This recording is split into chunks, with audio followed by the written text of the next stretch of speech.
Okay, so I'm just checking the sound. Jerry, can you hear me, and Megan? Yes, I can hear you. Okay, great. So it's 9 o'clock, so I just want to welcome everybody who's joined us. And thank you for taking this time for a few updates. We have a great group online, people from Washington County, um, Wasatch, Grand, as well as charter schools. So I hope everybody's staying safe and healthy. Thank you for your, incredible work that you're doing with our students. I know it's really challenging, especially for families and communities who don't have access to digital learning. So I just want to thank each and every one of you. Um, our agenda is pretty simple. I'm going to be monitoring the chat box uh, when Megan does her kind of review of where we are with WIDA. And then Megan Lopez, who's is the amazing assessment person in our college. And make sure that everybody has their microphone muted. I'll do the same thing. So, because if you don't have it muted, with the cross out of the microphone, then we can actually hear everything. Not that that would be, terribly provoking, thought provoking, or imaginative provoking, but uh, it might be distraction. Like I have crazy neighborhood dogs that bark at everything. So as soon as Megan gets started, I'll make sure that my microphone is muted as well. And then, so Megan will do that. And then I'll actually give you an update. The update is going to be focused on, originally, I just wanted to give you an update around the guidance that we're trying to do with students for all of us who have interrupted or limited formal education, as well as this amazing asset of knowing another language, unlike many of us who don't know another language. Um, so, but I'm also recently, it was yesterday, that the funding issues came up in relationship to waivers that we applied. So I'll make sure that I'll do that first, so that you understand the way the waivers actually support our funding, the extension of funding. And more information that I get for you, also talk a little bit about the two online classes that I'm facilitating, um, which is, really fun because I get a chance to interact with people individually when you sign up. So we'll talk about those two things. So I'm gonna actually hand it over to Megan. Okay, Megan, take it away. All right. Good morning. It's so great to see everyone virtually this morning. I hope the weather is a nice little reprieve from everything for everyone. I know it definitely has been for me and my family. I'm going to start sharing my screen. And let's see. If you cannot see my screen, let me know.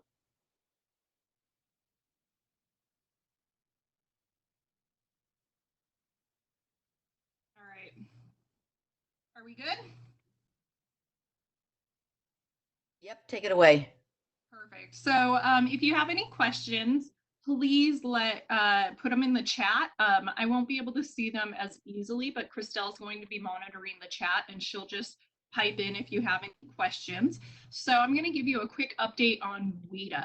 For this year, we have really lucked out. There are no changes. We have not been disrupted by the COVID-19 pandemic at all. So that's really great, but there are some changes for next year, unfortunately, as a result. So let's get into it.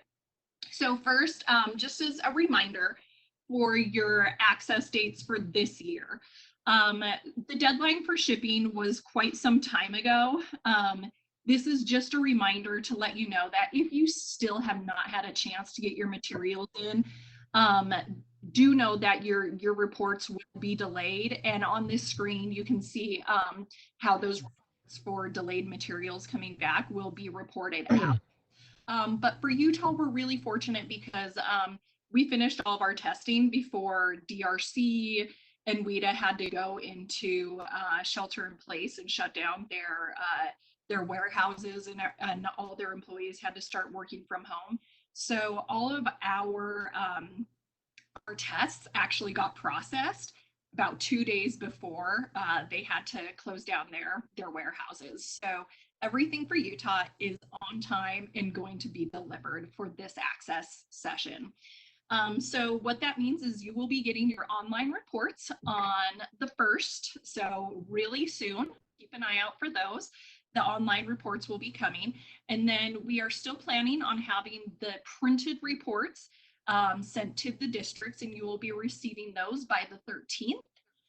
And please do know that everything that gets shipped is the same for where you get your materials shipped. So whatever you had set in AMS, that's where your printed reports will be coming to. So we were just notified yesterday that there will be no delays in shipping any of these materials. So do keep an eye out. And since we are only in a soft school closure, um, we we we have been told that there are still some personnel at schools to be receiving the printed reports. So please let me know if you do have any questions or concerns with that, and we can work with DRC in that case. All right, so everything on time for this year's access testing. Fantastic. Um, let's see. If you need any additional support for score interpretation, once you start receiving those reports for the students, this slide, if I believe Christelle is going to send out this PowerPoint after, you can click on any of these links to have additional resources if you're kind of new to WIDA Access and the reports that you're going to be getting, and kind of what do those reports mean, what data are you getting, and how can that inform instruction and next steps for those students. So I'm not going to read through all of this, but I'll let you once you guys receive this. And again, please reach out to myself or Anne Michelle Neal if you have any questions when it comes to the reports that you're receiving, and really, what do they mean, right? All right. So this already passed, but please do know that since the access testing window has closed for the of the consortium, WIDA has gone back to their regular customer service hours. This is not due to COVID-19. They always expand it while active access testing is happening. So they've returned to their regular spring and summer hours.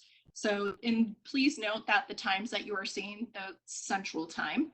And then DRC's customer service is always the same year round, since they are a large testing vendor for several different tests, not just WIDA. But I will say, if you need any help or have any questions, they are amazing with their customer service. So let's talk about COVID-19. The current situation we call current, which is, current as of today, and tomorrow it'll probably change. So we do have some updates to let you know, changes due to the COVID-19 pandemic. First of all, we've had a lot of questions concerning screening during the soft closure time. So if a student enrolls in your LEA, that's going to require screening based on that home language survey. You're not going to be able to screen them this year since schools are effectively in soft closure for the remainder of the school year. So originally the recommendation was if we were going to go back into school, it was going to be 10 days of regular school resuming, but since we are now in soft closure, it's going to have to take place at the beginning of next year. Um, and do know that we're going to honor that 30 days at the beginning of next year. But you have a leg up knowing that, hey, we have students already that we need to screen, and we're aware of that. One thing to always keep in mind, since the screener tests are considered secure materials and secure tests, they cannot be proctored virtually. I wish there were a way. We've been in lots of talks about how can we start doing any kind of testing virtually. But there are a lot of hurdles that we will need to overcome in order to proctor things virtually. So it's not going to happen within the remainder of this school year. As things continue and our current situation changes, we'll, as a full assessment department, keep you all updated. But they cannot be proctored virtually. We suggest, talk to the families, right? If it's clear that a student needs anything translated, you still are obligated to do that in the meantime. So we are happy to help you on a case by case basis as things come up. Okay. So again, just reach out to myself, Christelle, and Michelle Neal, and we are happy to help you with that screening process, in what to do in the meantime. And now for the bigger change. Unfortunately, due to the COVID-19 pandemic, Case Screener is no longer going to be available in the fall of next year because all the warehouses were shut down, and they still are shut down. That's putting a huge delay on developing and producing the Case Screener. So originally we were going to retire KWAPT and completely move over to the new Case Screener for next fall and start using that screener.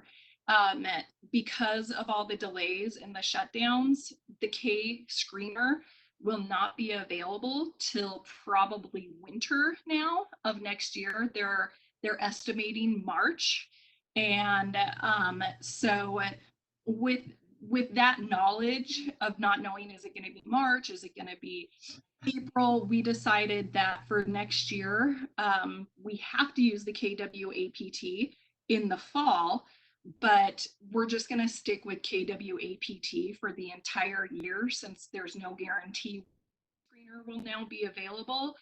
So instead of making LEAs be burdened with switching over partway through the year, we just want to keep it as simple as possible. We will stick with KWAPT for all next year for kindergartners for screening them, with also the option, as always, using the K model as an alternative option instead of KWAPT, since some LEAs prefer using K model.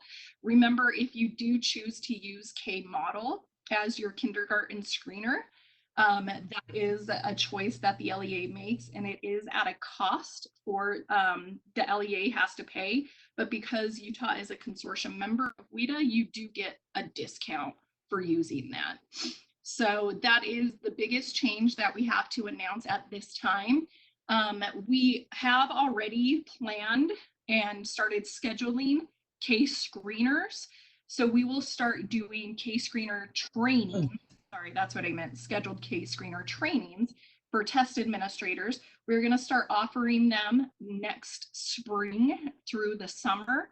So, and we will have regional trainings throughout the state.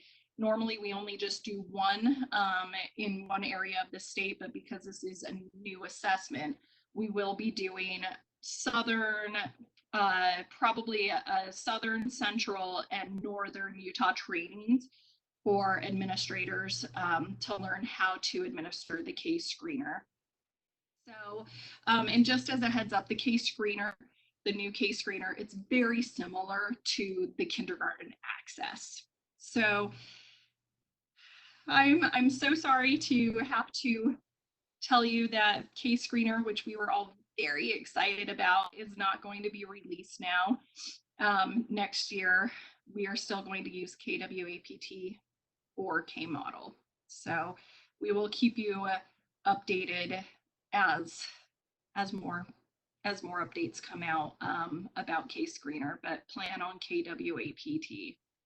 I apologize because I know some of you were really looking forward to that. And then, of course, contact information. Anytime you have questions, please reach out. We are really available. Our phones are also forwarded to our cell phones, so we are available. Email is always best, but pick up the phone if you want some, human interaction. We're here for you. So that is all I have. I will stop sharing my screen and get ready to take some questions if there are any.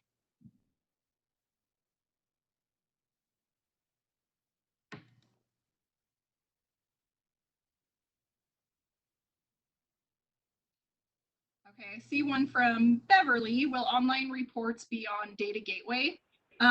No, the online reports that you are going to be receiving on the 1st are going to they are going to come through AMS.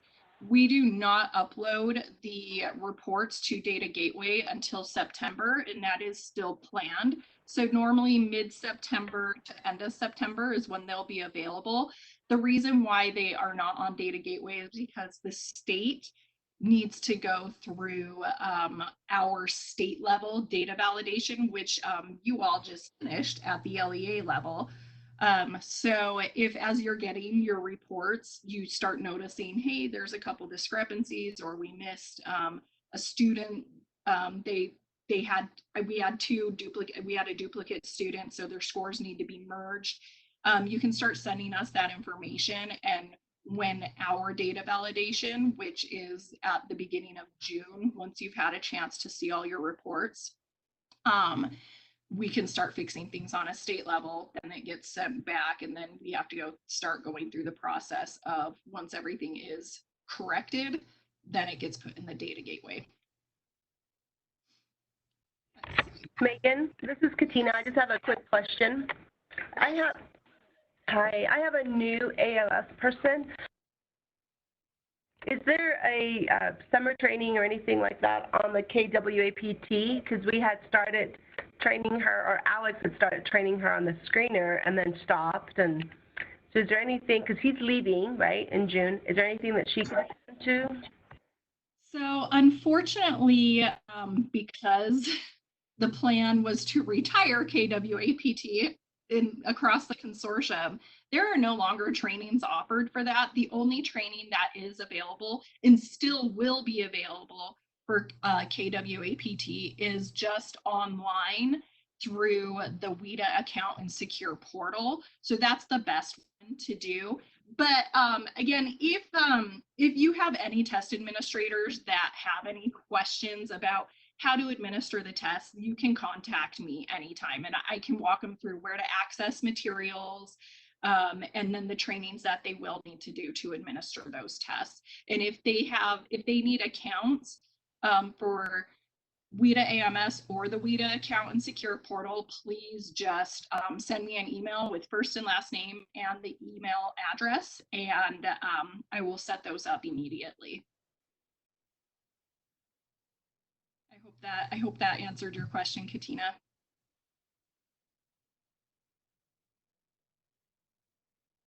All right, any other questions? I'm scrolling through the chat. I don't see any others. Megan, I have a question. This Yes. is Thais. Hi. Hi. I have two questions. The first one is, and I'm kind of new this year, right? So I might be using the wrong vocabulary, but no apologies. Originally, you guys were going to roll out this last year the individualized growth scores and data gateway based off of WIDA. And then it didn't happen, and you said it was going to come this upcoming year, 2021 school year. What's the status of that? Okay, so one requested enhancement that we've gotten a lot, and I believe this is what you were referring to. In the data gateway, the WIDA access reports has a very generic growth scale just based on, hey, if you're at a level 1, you just need this many points to get to a level 2. right? Is that the one that you're referring to? Not, no, I think it's the one that was gonna be based off how much time you've been in the country, what level Yeah, you yeah. are. That, Right. are we talking about the same thing? Yes. So the reports right now just have that generic, but most of us know when you look at the technical manual, there's a lot more actually to it. Um, so the plan was to enhance that, and I know you probably noticed she said was, um, so we've had a couple of delays with IT and being able to offer that enhancement, and the reason why is because IT and our data and statistics department, they were going to transfer over the platform that we use for Data Gateway to a different vendor and a different platform. And that was in the plans for this year, and it was actually supposed to happen already, but then it got delayed because based on more of those departments learning about the new product, they started to rethink that decision more because they thought this may not actually be the best platform for LEAs and for our agency in order to get what they really truly need. So we can't really, so we're kind of in limbo right now. So enhancements can't really be made until we figure out that platform. We are still pushing for everything to happen, and I can talk to our data reporting specialist to get an update on where we're going to be and if we can start requesting enhancements. Because as you know, based on the technical manual, those growth, the individualized growth of when is a student identified, what level were they identified at, what grade are they, so what are the implications for the expected growth each year and their projected exit. It's a pretty those are pretty finite calculations, right? That would have to be applied. So being able to program that and everything, we're going to have to find out if the capabilities there, or if IT is going to say, well, we are going to change platforms, so we're not going to make the change because we're just going to have to redo it all again anyway. So once I do get an update, I will let you know. I'm sorry that that's a vague answer, but I think it's to be determined still. Okay. Many apologies. My second question has to do with interpreting WIDA reports. And this is a question that I asked at the WIDA training last fall. And they said that I'd have to go into WIDA and kind of explore. And I've done that. I can't find the answer. So I'm just kind of seeing if you happen to have the answer. And if not, that's okay. But Sure, they I mentioned, have it off the top of my head, but if not, I will do the research and send it to you. that'd be great. So in that training, they had said that the scaled scores on the WIDA reports is a continuum, but that each grade level would interpret what would be considered each proficiency level. Mm-hmm. I would like to know what that is. Like what scaled score for each modality is considered proficient at each of those levels for each grade level, so that I could interpret myself the meaning of that in terms of growth with my school district. Okay. That's what I'm asking. Yes, absolutely. So I don't know those skilled scores off the top of my head, and I would have to look at the WIDA's technical manual for when they did standard setting to actually find each of those skilled scores. But yeah, that information is available. I'll just have to pull it up, and it's in a really lengthy technical manual, so I'll need to just be able to find the information within those hundreds and hundreds of pages, and then I can share that with you. If you don't mind, send me a follow-up email, and then I can and include Christelle on that as well, and then I can send you the information. Okay, great. Thank you. Okay. I'm seeing more questions in the chat. I'm new to working with WIDA in Utah. My job as coordinator. Is there training available online for this as well? Michelle, welcome. Welcome to WIDA. It's my favorite assessment that I work with. I love WIDA.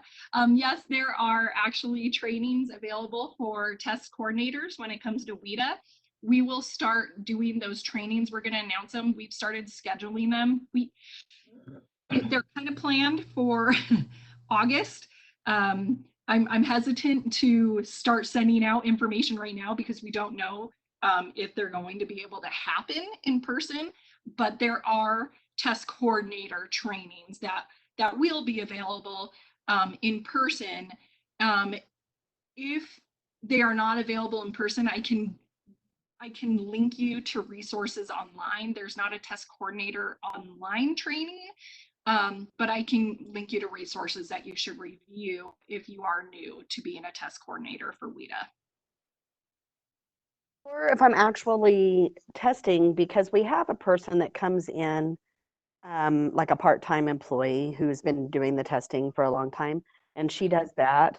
But I have to keep track of all the data and make sure that everyone is giving the proper supports, and then work with the students as well to give those supports throughout and pull out groups and that kind of thing.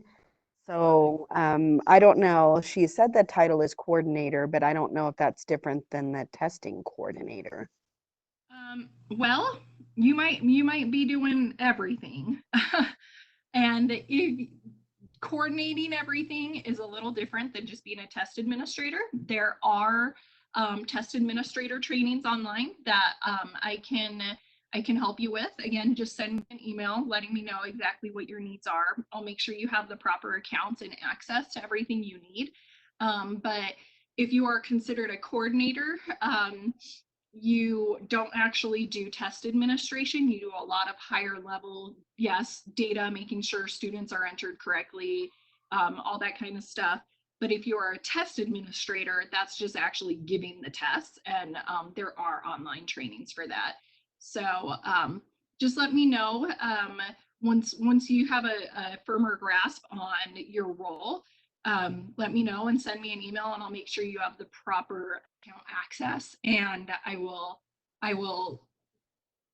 I'll send you the information and the links to what you do need to do and what you can do in the meantime until we can have in-person trainings. Thank you. I appreciate that. Absolutely. All right. All right, Julie has a question. How are districts determining if their students have achieved their individualized growth target? Last year, Julie manually pulled that information for every student in her LEA. Wow, Julie. Pulling historical data from Data Gateway for each student to find entry grade, baseline access. Is there a more efficient way to do this? So I'm going to actually open this up to the other LEAs. I do. I feel like this is actually a better question for Anne Michelle because this is more in the accountability realm. I'm wondering if we can access that information in a pretty easy CVS table from data and statistics to make it easier, though. But I'd love to hear from other LEAs and what you guys have done or been able to do.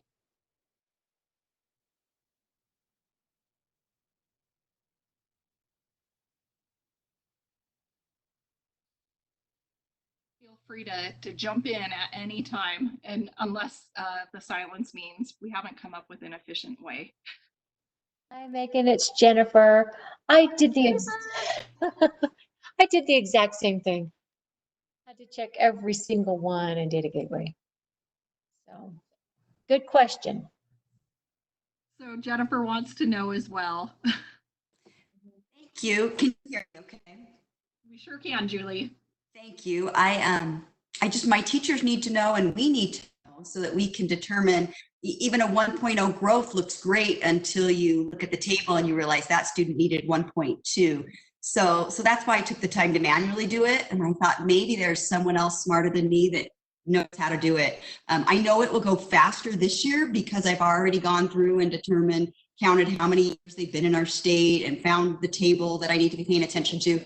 So last year it took a ton of hours. And so those that did it are probably also aware it'll go faster this year, but still it'll take quite a few hours. So I wondered if I was doing it the backwards way, but it sounds like I maybe following. I don't think you are. I don't think you are. And I think, and this actually gets exactly back to the earlier question, and I'm so sorry.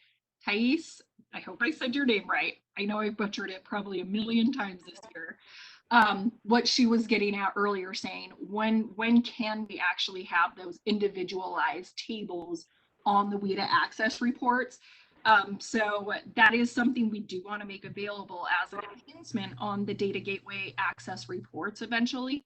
So you guys don't have to do that legwork, but I'm trying to think, you know,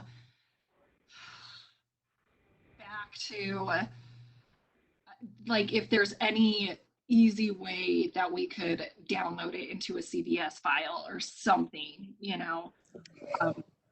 Yeah, I don't mind putting it off individually and manually putting it on the spreadsheet and not having a beautiful report. But I'm more concerned about the accuracy that I've done. Sometimes kids have not been here a full year. And so even trying to determine they came in March, does that count as a year? I just would love to see if I'm on the exact same spot that the state is.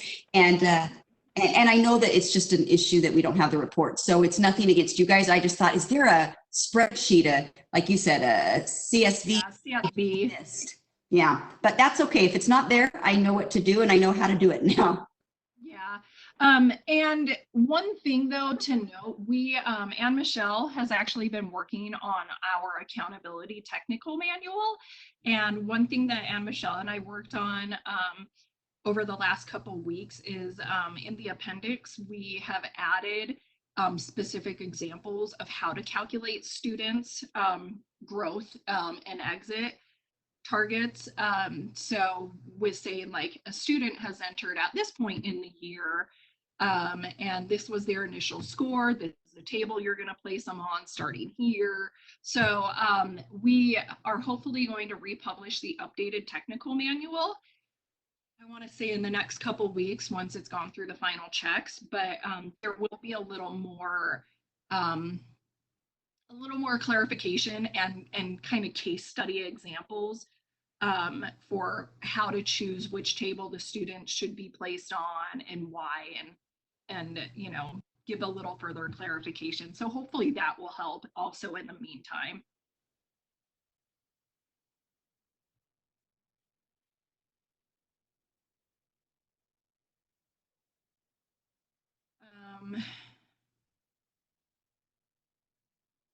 Now I have another question from a teacher.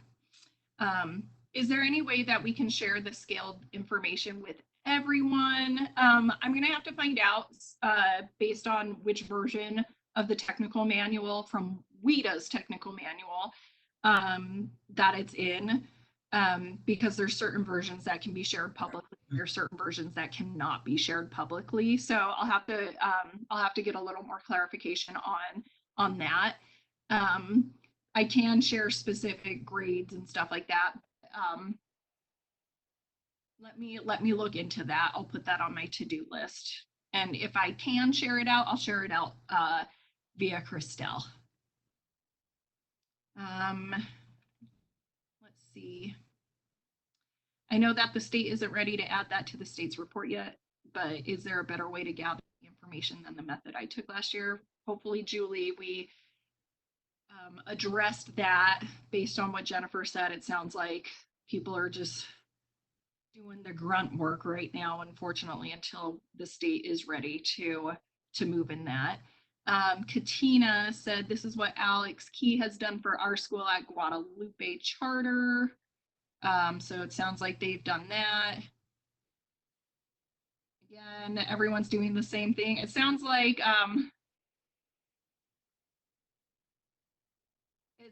everyone's doing that based on the chat, and can request. So Beverly said, if data and statistics can send a CSV, that would be fabulous. You can always put in a request for data from data and statistics. You just need to go to the data and statistics website on the USBE website, and you can put in a request for data.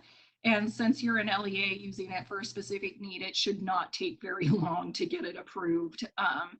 and the ask. So I would go to Aaron Groff's team and contact his team to ask if you can get something like that. He might want to strangle me for me saying that, but you know, I think it never hurts to ask. So hopefully we can find out. And Julie, thank you very much for your appreciation. I appreciate all that you do. You guys are the real heroes and the amazing teachers and educators that advocate for our students and support them so much. I couldn't do my job without you. You do so much more than I could ever do. And I just want to support you as much as possible. So please reach out anytime. I'm not seeing any other questions pop up in the chat. So I'm sorry, Christelle, I've taken up a ton of time. That's all right.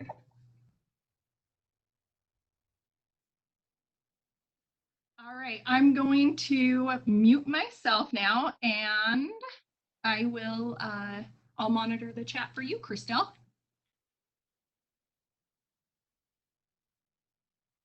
Okay, so I'm checking if you can actually hear me. We sure can. Okay, great. I'm going to put up my PowerPoint, but before I do that, let me just say that I think it would actually be really good for Megan and I to work with Aaron Bruff, because these requests have already been sent in to him about the way in which it can be downloaded in a database that people can adjust based on the individual growth scores of the individual students by domain. So let's just work on that, and then we'll update you in about a week when we talk to Aaron, because this request is, ever since we had individual reports, individualized based on growth scores by domain, this has been pretty much a request for the last couple of years. And I know Aaron has the capacity to do that. The other thing is, and then we'll have Megan turn off her video.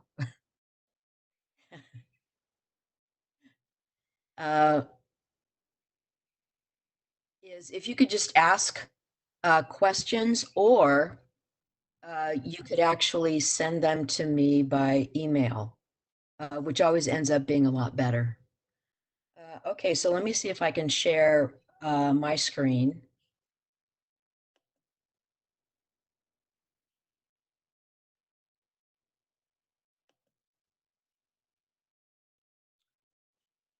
So you have to let me know if you can actually see this. Megan, can you see this? Not I yet. do not see it yet.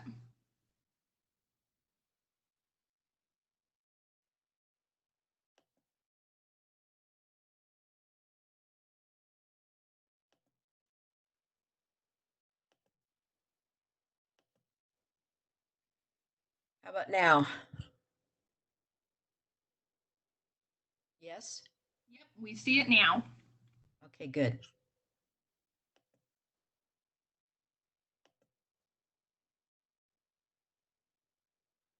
Okay, so we're going to actually look at this issue of waivers for funding deadlines, which we have Scott Jones to thank.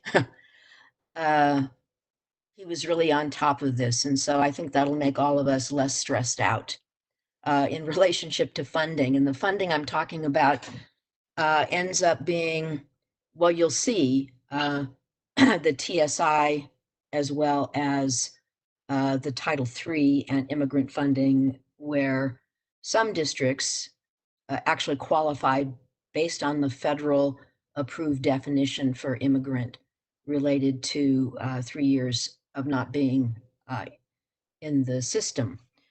Then we're going to look at just kind of the draft table of contents for the SLIFE guidance. And SLIFE is students with limited or interrupted formal education.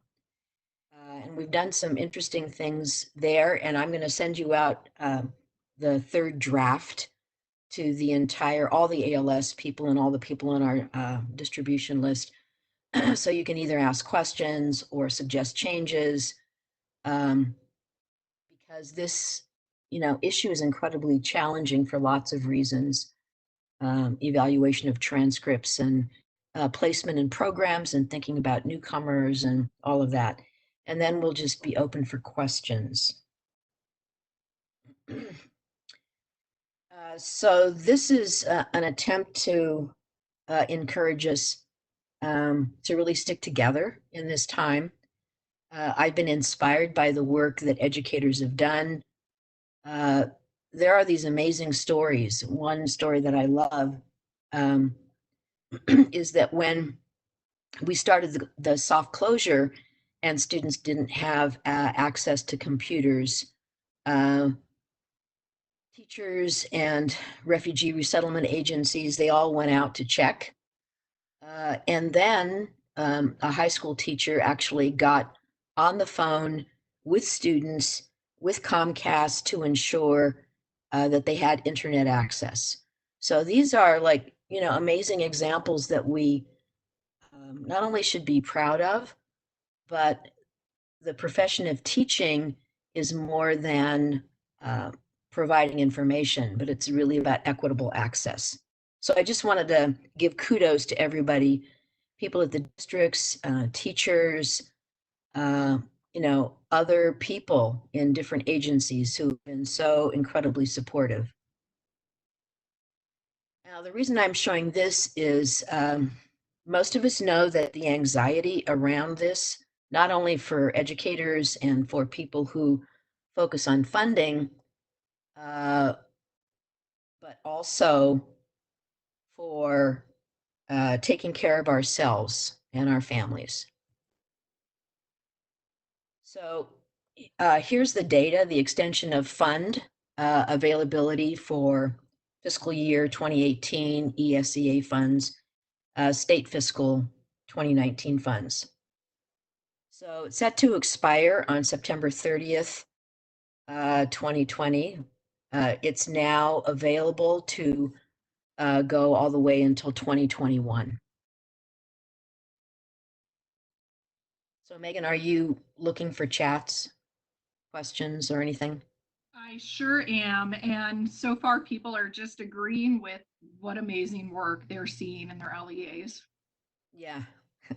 Yeah, it's so impressive to think about human interactions and the way in which relationships are being developed and maintained in a digital environment. So it's really impressive.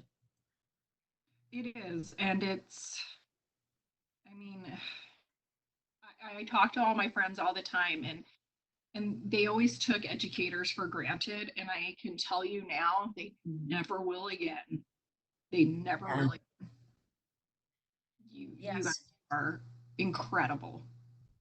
So this extension applies to all programs included in Utah's consolidated ESSA state plan.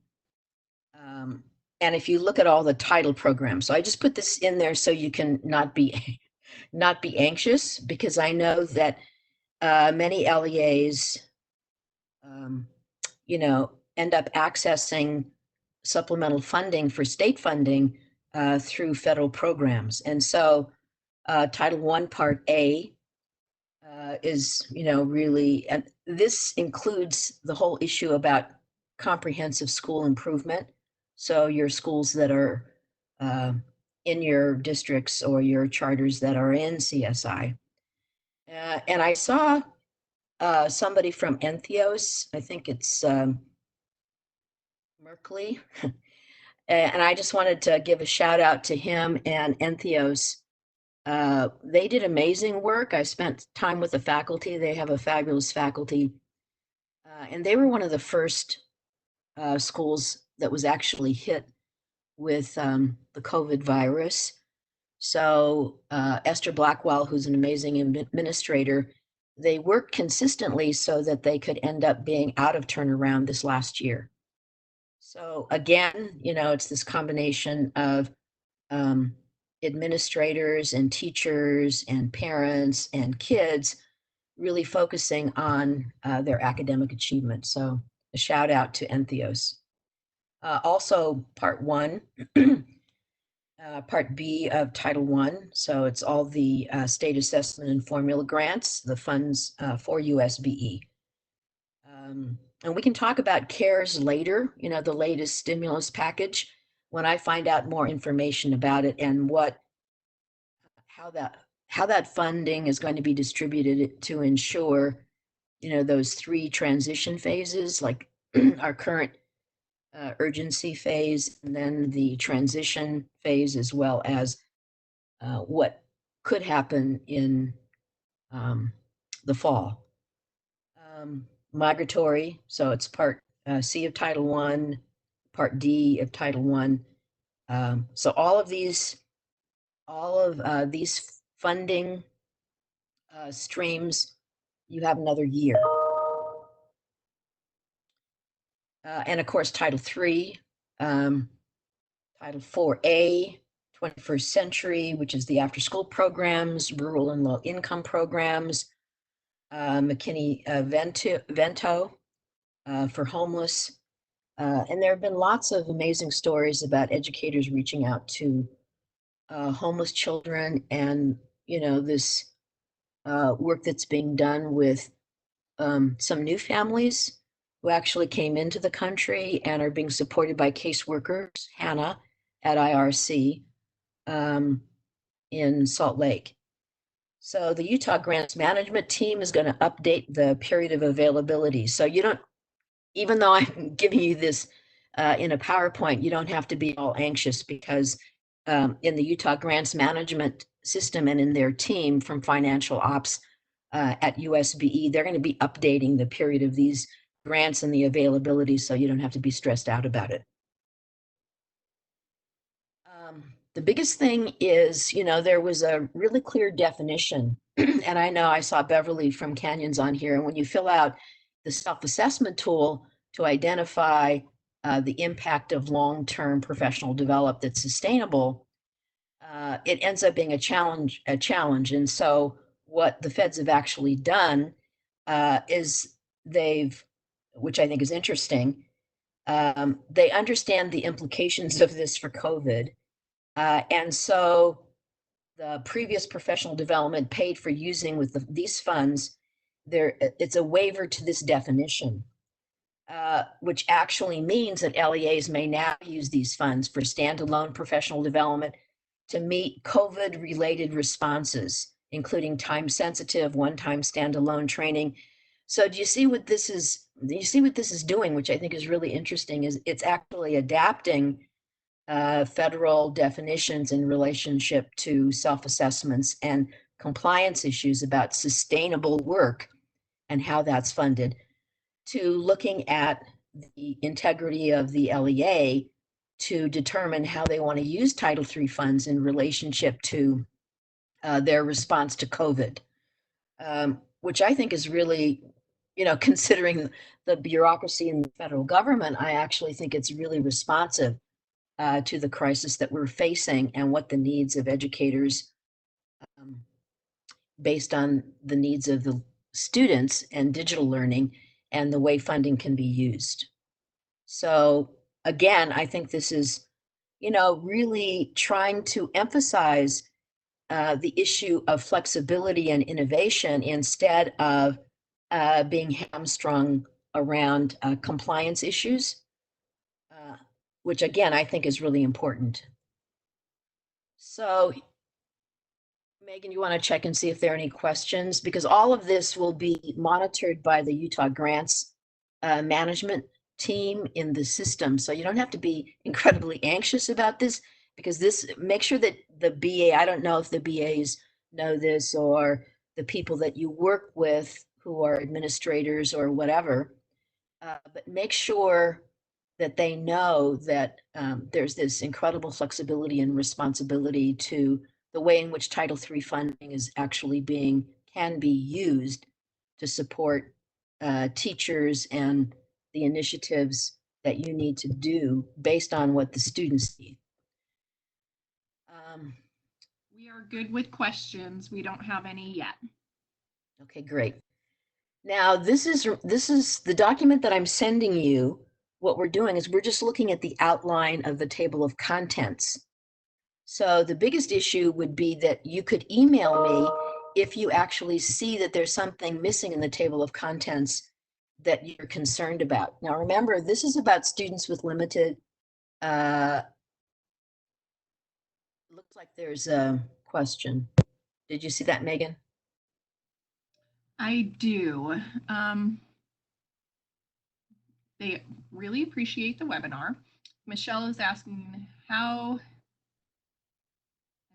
do we get more specifics on this grant department info? Well, I think the best thing to do is, because I sent out the full document from that was sent to Title I. So there are lots of details in there. And if you have extra questions, you should email me directly.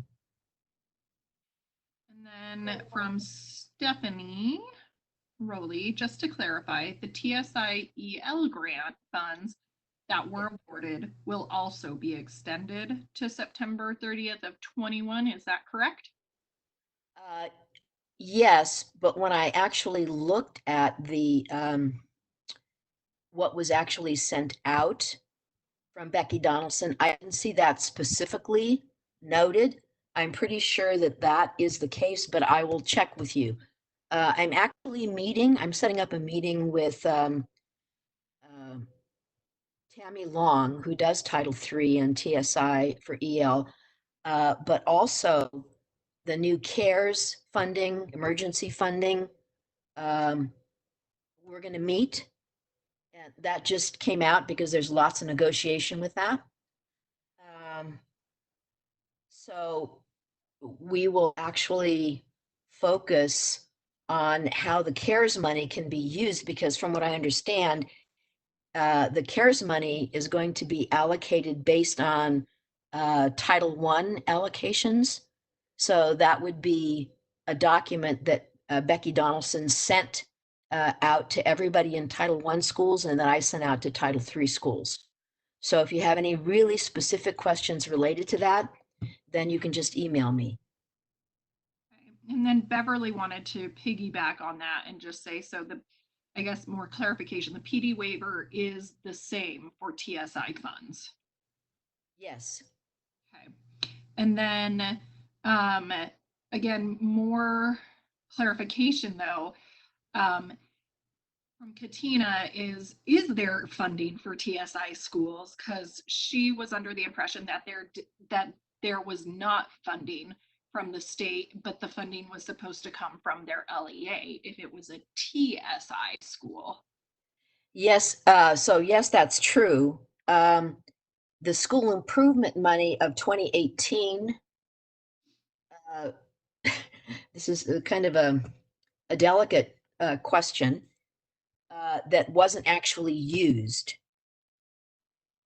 From 2018, Rebecca Donaldson sent a waiver to ask if we could actually reuse that, and the waiver was approved. So when we met, we really wanted to focus on TSI schools for EL, which would focus on specific schools, but the school improvement money and all those funds are directly connected to Title I. And Katina, if you want to email me more, we can talk about that. Anything else before I go to slides? Yes. So Katina followed up and said, yeah, her understanding is you're correct. This is not current money, but previous money. And then here's a comment. It says from Title I. I'm not sure if that's Becky or not, someone else there in that department, but it says the Utah Department of Ed has not yet released the CARES Act funding to USBE. The only funding that has been released is that from the governor's office, for some clarification. Great, thanks, Becky. And then some more on that. the waiver that was submitted to the U.S. Department of U.S. ED was approved, and now the waiver for fiscal year 19 ESEA funds were all extended to September 30th of 2021. Okay, great. And yes, and Becky just said, yes, Title I is Becky. Hi, Becky. Um, and then from Wade Menlove, might not be the right time to bring this up. I'll let you decide that, but how does No Sage Rise testing this year affect TSI status? Specifically, if a school has already been identified as TSI, how will this affect the 4 years to show improvement? Okay, probably no decision has been made on that. We'd have to look at that. Al, Yes. this is Becky. Oh, hi, Becky.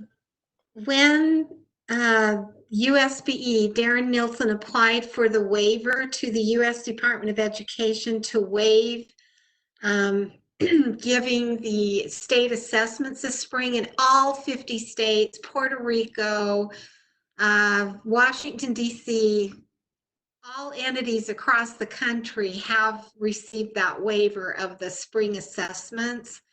One of the things that the state had to agree to was an assurance that schools in CSI and TSI status would just sort of be frozen in their status because there won't be any data to do anything. So no additional schools will be identified and no schools will be allowed to exit.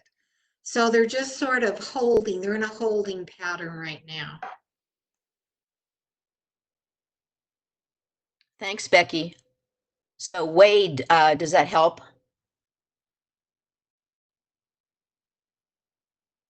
Sure does. Okay, thanks, Wade. There was also a question I saw about Stephanie Rowley's question. Yep, I'm scrolling back up to find that. Give me just a moment.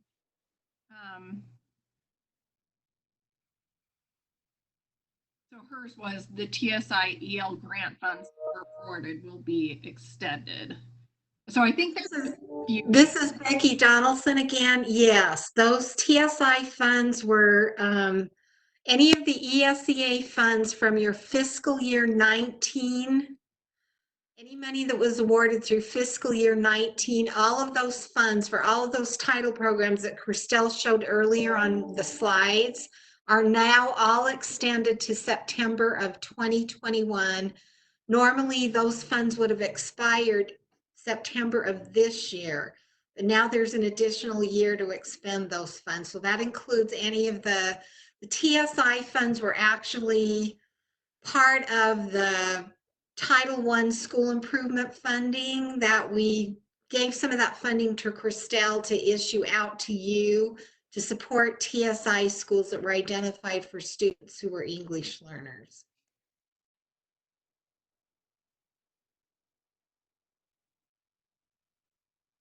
Okay, any other questions before we go on to life?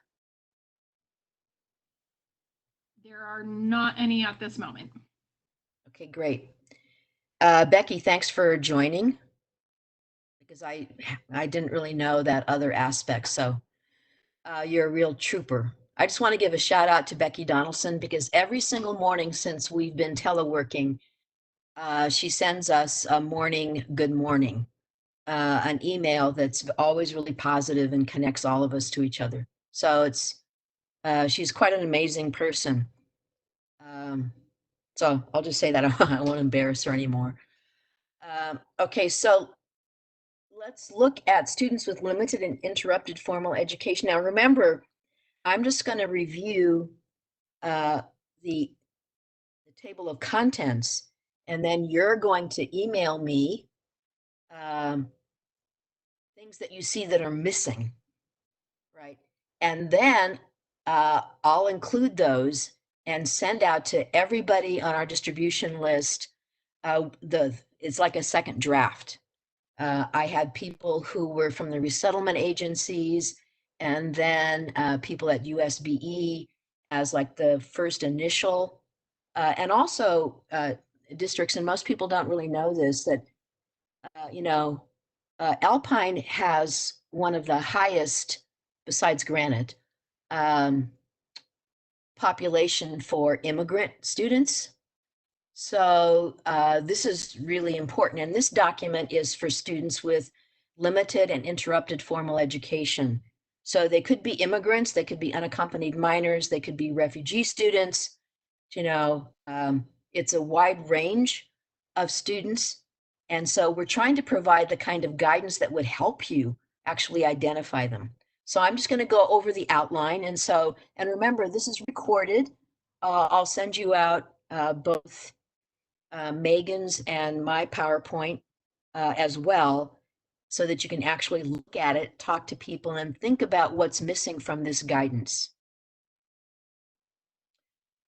Okay, so I did mention this, but so this is the review of the process being used for feedback.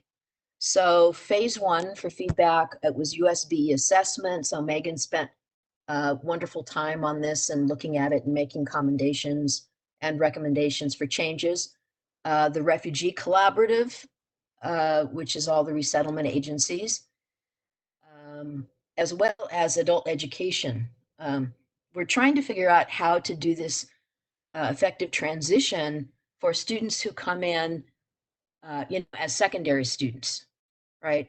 And then there's kind of this age limit and some confusion about their transition to adult ed to really support them. So phase 2, a general overview through this WebEx with full draft, 2 documents set out to everybody. I set just kind of an arbitrary deadline for May 1st to get all your feedback. And then we would do a 3rd draft, get more feedback, and then submit it to USBE leadership. The other thing I wanted to say is that when the USBE group decided to develop an English learner task force, they made some really strong recommendations in relationship to Tier 1 instruction and really focusing on those LEAs and schools that are providing the kind of access to core curriculum that makes a huge difference. So we're really trying to identify promising practices, and that's what happens when we do the monitoring and look at classroom observations, which, obviously we've suspended. But as soon as we all get through this, it'll be really wonderful, because the document that has all the commendations for these amazing teachers of all the districts that we've gone to visit really exemplify the kind of commitment that teachers have to their students. And so we want to really highlight that and give people some evidence for what strategies are really working for English learners, refugee students, immigrants, even, So this is the process of working on this draft. So you're completely included, which is the whole point about what collaboration looks like, including all the resettlement agencies as well. So here's the content. So we have the definition, so people aren't confused about that. Then we have in part 1 how that happens, like the initial identification, which is like a flow chart. And once you actually get the document, you'll be able to see more clearly what we're talking about. Then there's identification of the SLIFE students currently enrolled in schools, programming principles, not like compliance, what shall I say, like handcuffs, right? So it's really putting the emphasis on guiding principles to really support students that are in this situation, especially secondary students with interrupted formal education. And then programming considerations, what you would consider. And there are some examples of really good examples of newcomer academies or institutes. And so learning from them is a way to create a really strong collaborative vision for how we can work with students who haven't had the advantage for whatever reason. And then, and this will be a challenge, what does it really look like to redesignate SLIFE students into non-SLIFE, and what would that actually mean? What would that look like? And there's some really great examples, I think, of people who have done this.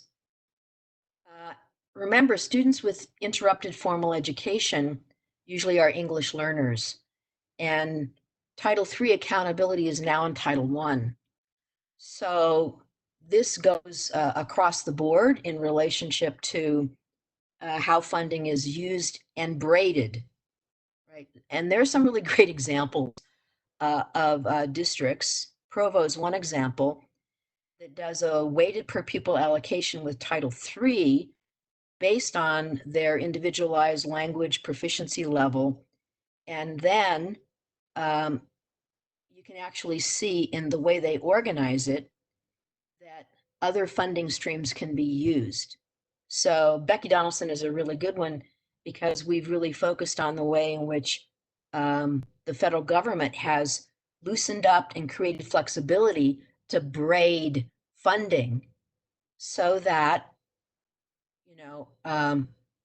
we can't say things that we're so limited in the way we use Title III funds. Yes, it's supplemental. All federal program funding is supplemental, but the question is, how do you braid those funds to have the biggest impact and evaluate the effectiveness of your own programs? So that goes back to your conversation previously about data and statistics providing the kind of data. We don't want Julie Payne to continue to look at these individual reports. And I know lots of people do this and try to make sense of it. So that's why working with Aaron Bruff and the data and statistics people to have really clear evaluative questions related to how effective our programs are really important. And Aaron is very, is very responsive to any kind of questions that I ask in relationship to evaluating effectiveness of programs. So, Crystal, yes. there is one question, just for clarification, and you touched on this for a moment. Is SLIFE categorized under Title I or Title III? Well, the actual definition, it's not really about Title I or Title III. It's actually, that's why the federal definition and the definition is very much like the immigrant definition, which is the interrupted formal education of a student. Now, the reason the approved immigrant definition is really important is that, and this might get to the question, there's a percentage, it's like 5% off of the state funding for Title III is identified for immigrant. So it has to be any LEA that shows a significant increase in the number of immigrant students in the LEA. So many people, obviously know that Granite has kind of the highest number.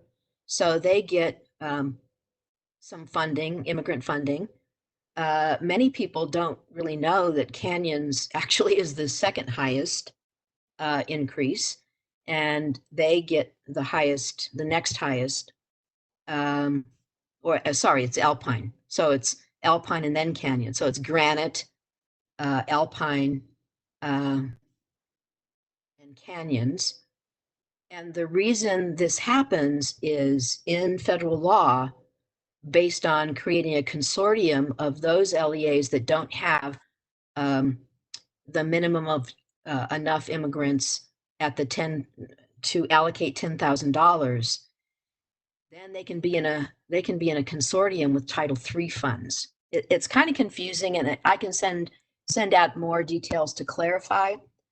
But the issue ends up being the way in which every LEA looks at the individual needs of students, including immigrants, refugee students, and students with limited formal education, which includes those groups. and how they braid funding from Title I, Title III. I think there's also Title II, Title IV. Becky Donaldson can tell you all the funds that can be braided in relationship to the way you fund the kind of support that's necessary for students who have a limited formal education, what that would look like. So I can give you more details when I get with Becky Donaldson, and we can talk about um, some places that do braided funding very well. Provo is one example. Another example is Ogden.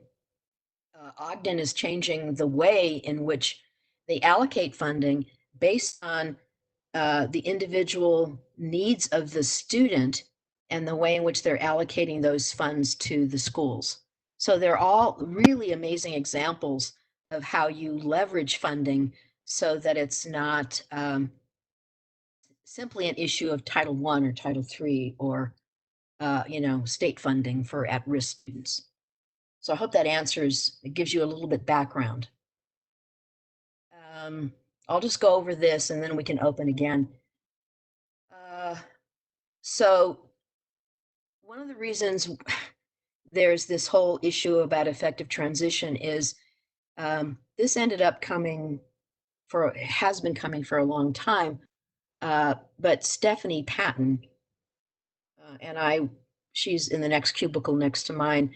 We've had this ongoing conversation about what happens when high school students who have limited formal education interrupted, they came in late to the country, all of this.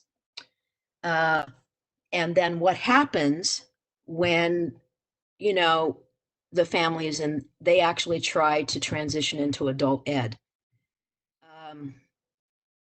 The challenge is that the statistics actually show that many of the students drop out from adult ed.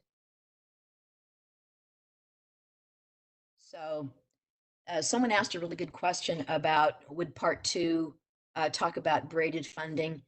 Becky Donaldson and I will get together and we'll do something together because there are really interesting ways that in ESSA, this kind of flexibility in relationship to braiding funding, there are guidelines in the way in which you can use different federal funding. So instead of, this more kind of compliance driven way, there's more flexibility. So Becky Donaldson and I will get together and we'll put something together that will help both Title I and Title III understand the relationships between the way in which funding streams can be organized. Okay, so, which I think maybe we could include in this guidance document too. So I was talking about the issue related to students who come in late to our system and then they age out, right? So when they make the transition to adult ed, the data show that there's a high dropout rate and there's extra funding in adult ed in relationship to identifying those programs that are more effective. So anyone who's interested in pursuing that, Horizonte is an example of adult education program and people there who have the skill set to really monitor and track the way in which adult ed works for students with interrupted formal education. So, that's a really important evaluation piece. In the appendix, we have a sample SLIFE pre-screener, some interview questions, an individualized learning plan sample, glossary of key terms, civil rights obligations, and we just received this, which Stephanie Patton and I looked at and some other people did. We know that there are always issues about evaluating school records, even the language. So we actually have a really interesting appendix that by country helps counselors understand the language used to actually give credit. Someone told me recently that in one district, the language, and I don't remember which country it was like a certificate, but it didn't say transcript. And so then as a consequence, they said, well, this really isn't official. So the whole idea of the way in which other countries use language to determine educational progress is really important. So I think Appendix E will really help with that. So when I send the actual document out, you'll actually get all of these things and you'll be able to spend time looking at it. We might have to extend it to June 1st because it's, a fairly big document. And then we'd have to think about how you all at your LEAs would support your counselors in better understanding how records are evaluated. So that's the table of contents. Christelle, we have a quick question. Yeah. How do these students count for or against schools in their graduation percentages or rates? Yeah, I think that's some of the questions that we have to bring up. And I think that this sounds kind of weird, but I think the fact that we're in this kind of crisis situation, the way in which accountability is organized will have to be considered, because that's what the federal government is doing. I mean, they're actually looking at the questions of accountability with not being able to give testing. And so being open to being more flexible in relationship to the learning needs of students, I think is really important. The other issue goes back to civil rights. In the self-assessment tool that I send out to all the districts when they apply for funding, there are just like really, really serious case law in relationship to the civil rights of English learners. And so this also gives us another opportunity to be huge advocates for how you change kind of processes, procedures, and policies that end up, being detrimental to students that have interrupted formal education as well as English learners. There are some examples of districts. Davis is one that has developed a procedure and process with the high schools so that the graduation for English learners is very high. Park City has another example that we can talk about later on in another webinar, where they have a Dream Big program, which is a summer program that is really unbelievable. And so their access to early college coursework is impressive. So we have like incredible examples of these promising practices like all around the state where people are doing amazing work. I think it was Weber School District where I saw actually the best team meeting to ensure that students who are English learners weren't categorized as special needs students. So, we have really concrete examples from all the way from Weber School District to, Jordan. There's this amazing principal who takes individualized student reports and meets with her 5th and 6th grade students to help them set goals. Entheos is another example of students setting goals. So,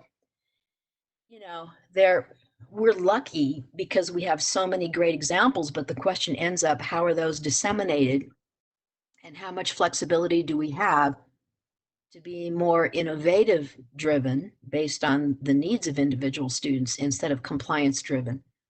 So I think there might be some more questions, Megan, because this is kind of the end of it.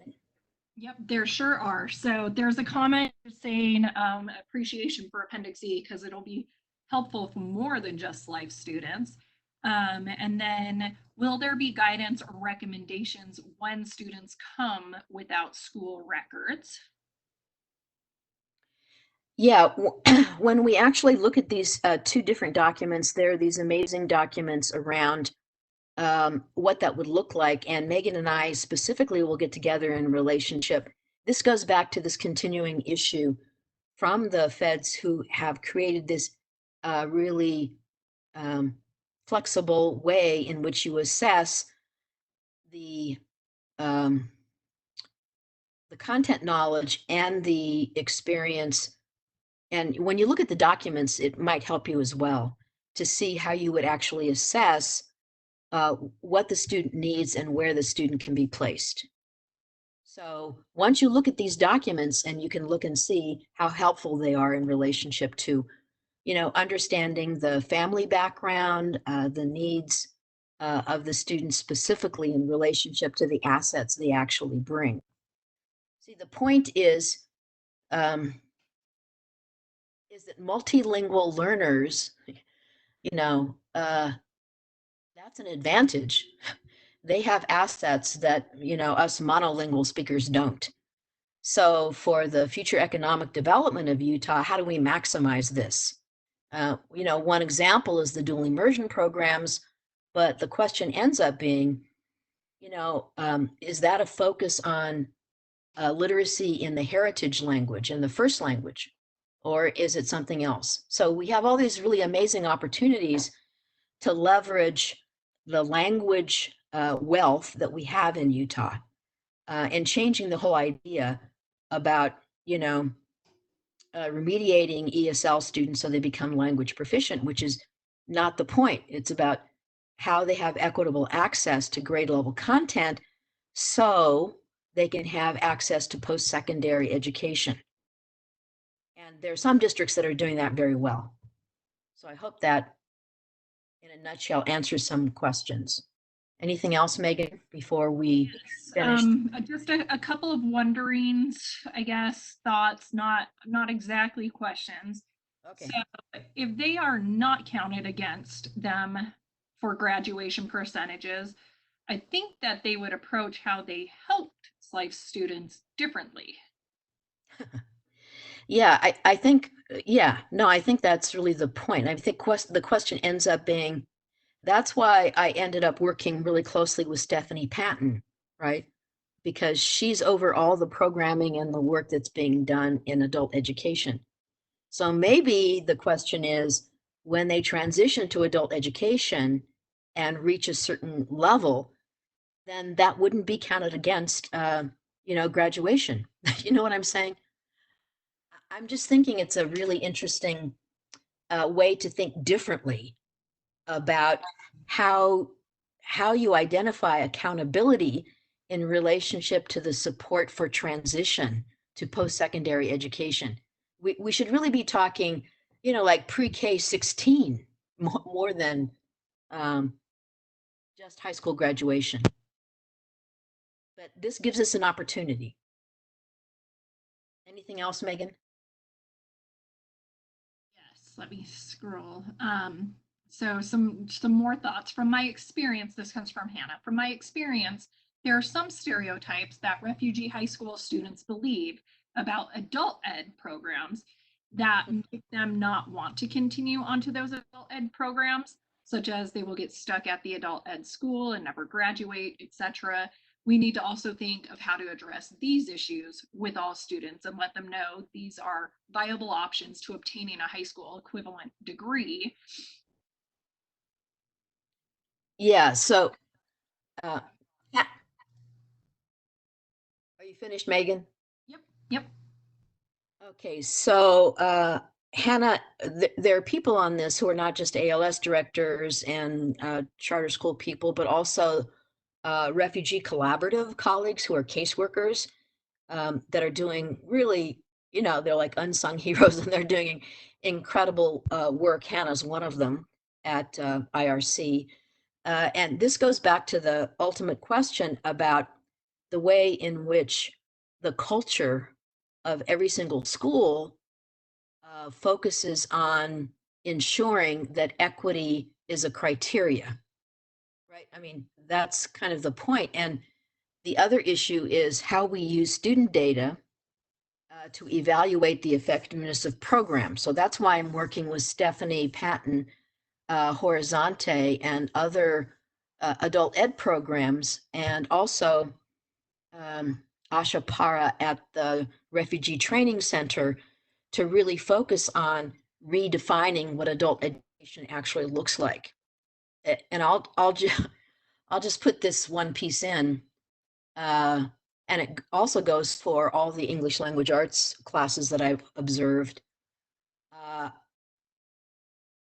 I There is some kind of challenge in understanding the difference between language acquisition, right, and English proficiency being reduced to grammar or being reduced to, things that aren't evidence-based. I mean, so the challenge is for all of us to figure out, um, where are the practices that show the most growth, which means we have to really focus on student outcomes. Right. So, what are the effective programs for transition into adult ed? Because I do understand this issue in relationship to adult education not working very well for refugee students who are English learners, and trying um, to move into adult education because the data is troubling. So we have to figure out, we have to work together. And that's my point of working with Stephanie Patton at USBE, and for all of us to really look at those connections to post-secondary education. How can we actually assure that students with interrupted formal education, whether it's at Salt Lake Community College or wherever it is, that they end up having more equitable access. It's all about issues of equity, that I think many of us, I mean, there tends to be some difficulty in understanding the difference between what equitable access looks like. But there are some great examples of that. Other things? Yes. So a question. So to clarify, by May 1st, we give you feedback on the table of contents, and then after we will receive the whole document to give you feedback. No, I'm actually going to send you the whole, so the whole document. So it might not be May 1st. It might be, when I send it out to you, I'll say, probably June 1st, because we're also incredibly busy with just trying to mitigate kind of uh, the consequences of COVID-19 and digital learning. So no, I'll send you the whole document because I think the whole document is really important for you to understand, what the definition looks like, what the actual uh, outline focuses on. So no, I'll send it out to you, and then we'll do another webinar, um, probably at the end of May sometime, to see where you are in the process. But the biggest issue really is the kind of guidance that encourages the advocacy for valuing the assets that multilingual learners bring to Utah, right? Instead of this, and I understand the anxiety, right? I understand the anxiety. I mean, I was a high school teacher and I did teach government and economics to seniors who were English learners. I understand it. But the issue is, if we want, a healthy future for all of our families, then it should be that all families matter, right? So I'm going to send the whole document out to you, and we'll change the date to June 1st, or I'll look at the date to see what's helpful. And Megan and I will be working on this together, and also Stephanie Patton in adult ed. And of course, the resettlement agencies and the refugee collaborative that I work with, and Asha at the training, the training center. Some of the best feedback I've gotten is from many, but Angie Rowland from the Utah International School, which is a charter school. It's one of my favorite schools, probably in the country. Wonderful kids and amazing teachers. Many of the teachers, I did a competency-based ESL endorsement with them. And they're just, I mean, and when I had a focus group with the kids, the things that the kids said about the teachers was really amazing. So I'll just tell you one thing that they said. They said, um, the teachers are really wonderful because sometimes their group work focuses on our languages. Now we're talking about, 10, 15, 20 different languages.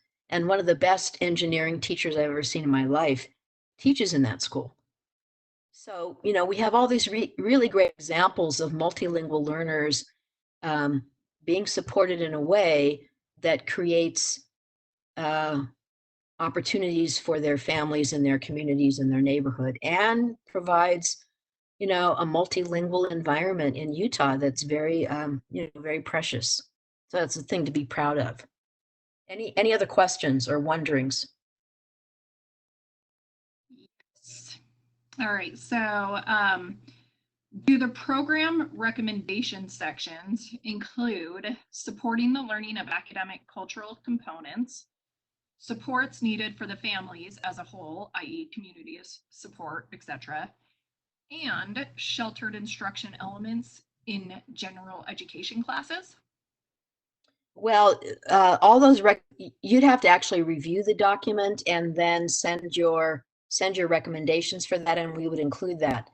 The biggest issue about sheltered instruction ends up being what the feds asked us when we submitted our ESSA plan.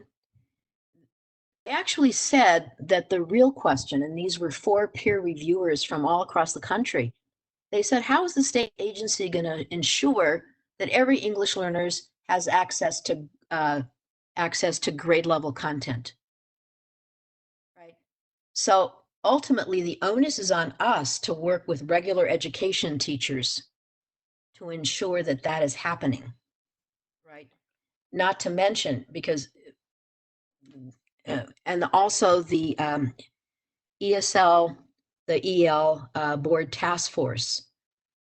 There were findings in relationship to pull out and interventions that mitigate the opportunity for students to actually have access to tier 1 instruction. So, we have lots of work to do. So it's not, we don't have to worry about being non-essential, I think, non-essential workers.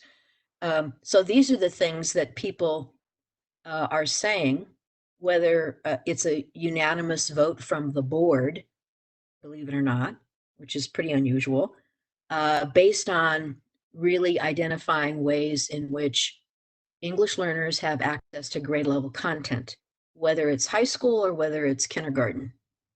Right? And then the resources that would ensure that those promising practices would be disseminated.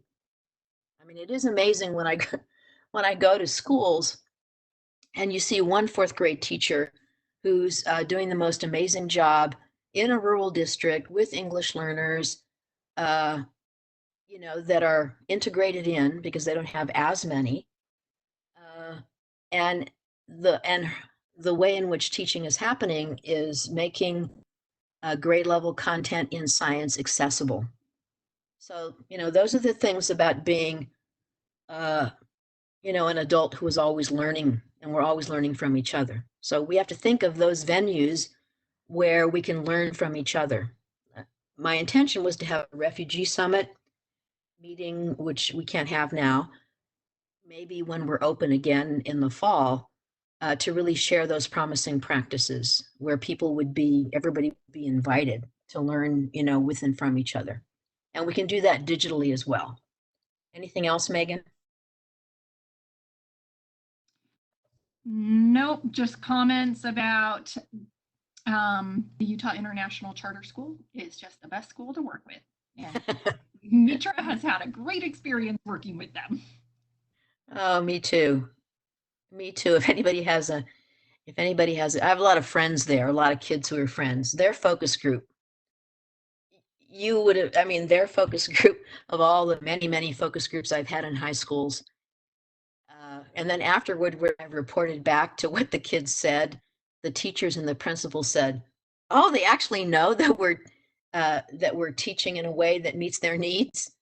And they said, "You're kidding? They actually said that?" I mean, it is kind of interesting.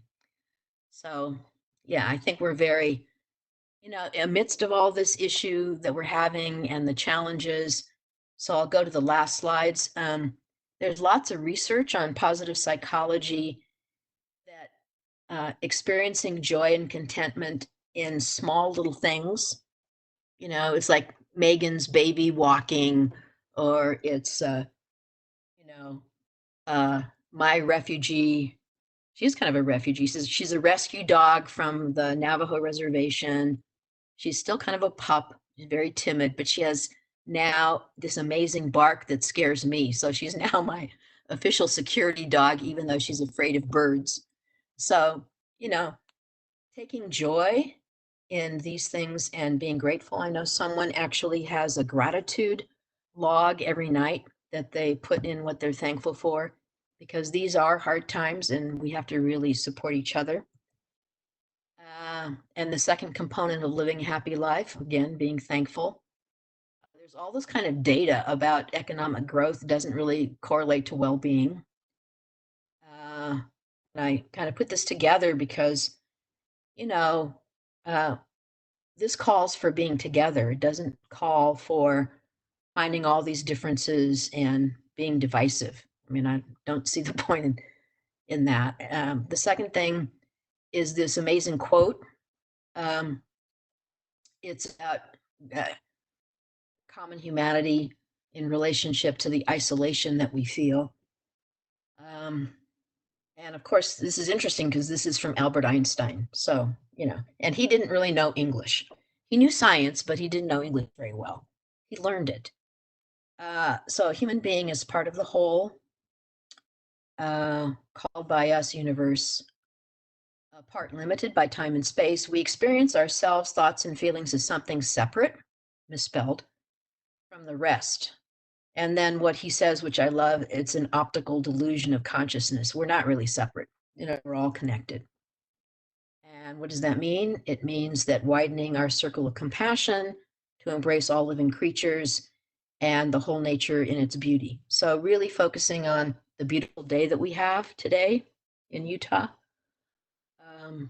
and the fact that we can do courageous advocacy for our students is, what binds us together. And then how do we cultivate those practices? We have to reduce the anxiety and the stress that we find ourselves under, our families, students in our families, their families, their neighborhoods, their communities. So it's how we're connected to each other. Megan, is there anything else? Or just more appreciation from Hannah. I want to thank everyone for all their efforts to support students during school closures. It is so heartening to work with so many caring people. And I guarantee that the rest of participants on here today are feeling that as well. Thanks, Hannah. Hannah, just to remind everybody, she's from the International Rescue, so IRC. And so really, I'm going to end with this. It's their future. You can see high school kids from Hunter. You can see these really cool kids at West High when I did a design thinking process with seniors to help create a welcoming environment for freshmen. You can see kids from Rose Park in a summer program. And, we'll talk about the summer bridge opportunities once we see what actually happens in relationship to stay at home and, our numbers of COVID infections and increased testing and all of that. So you guys are great. I woke up this morning, and even though I wasn't born in Utah, I've always considered myself a California kid. Today, for some odd reason, I have no idea, I actually thought of myself as a Utah kid. So thank you so much, everybody. And then here are these resources. I just want to mention the 2 USB Canvas courses in Midas. I've given you the, you can register. So it's students, there's now about 30, and I facilitate them. So it gives me a chance to, hang out individually with you. And sometimes I record, even though I'm exhausted, from not from doing all that much, but in some ways thinking, oh, I look like I look like a gangster when I wake up in the morning and then I get online or something like that. Um, and so it's really cool. We have about 30 in that Canvas course. It's a USBE Canvas course. And those are the numbers. And remember, I'm going to send the PowerPoints out to you from both Megan and myself. And the Compassion ebook study, which has been so incredibly, what shall I say, not so much successful, but has been so popular. There have been probably over 300 people over the last 3 years on the Compassion ebook. And I think it's really a good time. There are also resources about the emotional life of your brain, the science of happiness by a really cool guy in the UK, Dan Gilbert. And then a test on, which I love, it's helping you identify how self-compassionate you are. And then a test of your emotional style for your brain. Most of the world comes from our consciousness. We think it's all outside, but it's really the way our brain interprets everything.